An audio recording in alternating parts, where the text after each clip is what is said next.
প্রাণ থাকলে প্রাণী হয়, কিন্তু মন না থাকলে মানুষ হয় না।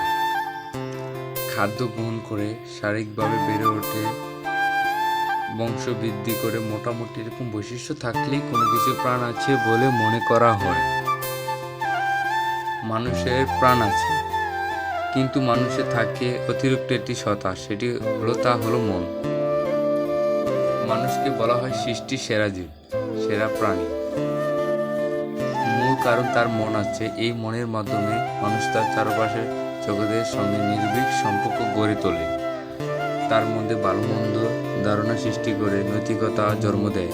এমনকি এর মন দিয়ে সে গড়ে তোলার নিজস্ব সংস্কৃতি ও সাংস্কৃতিক বোধ থেকে তৈরি করা হয় বিভিন্ন ধরনের সাংস্কৃতিক উপাদান।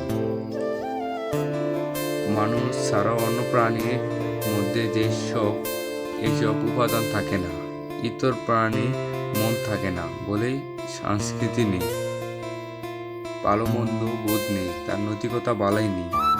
মানুষের মন এভাবে অন্য প্রাণী থেকে আলাদা করে মনকে আবার অনেক সময় ভালো কিছুর কেন্দ্র করে হিসাবে ভাবা হয়।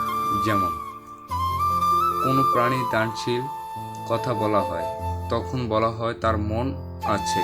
আবার কোনো লোক যখন চরম স্বার্থপর কৃপণ হিসাবে চিত্র করা হয় দরকার হয়, তখন বলা হয় ছোট মন।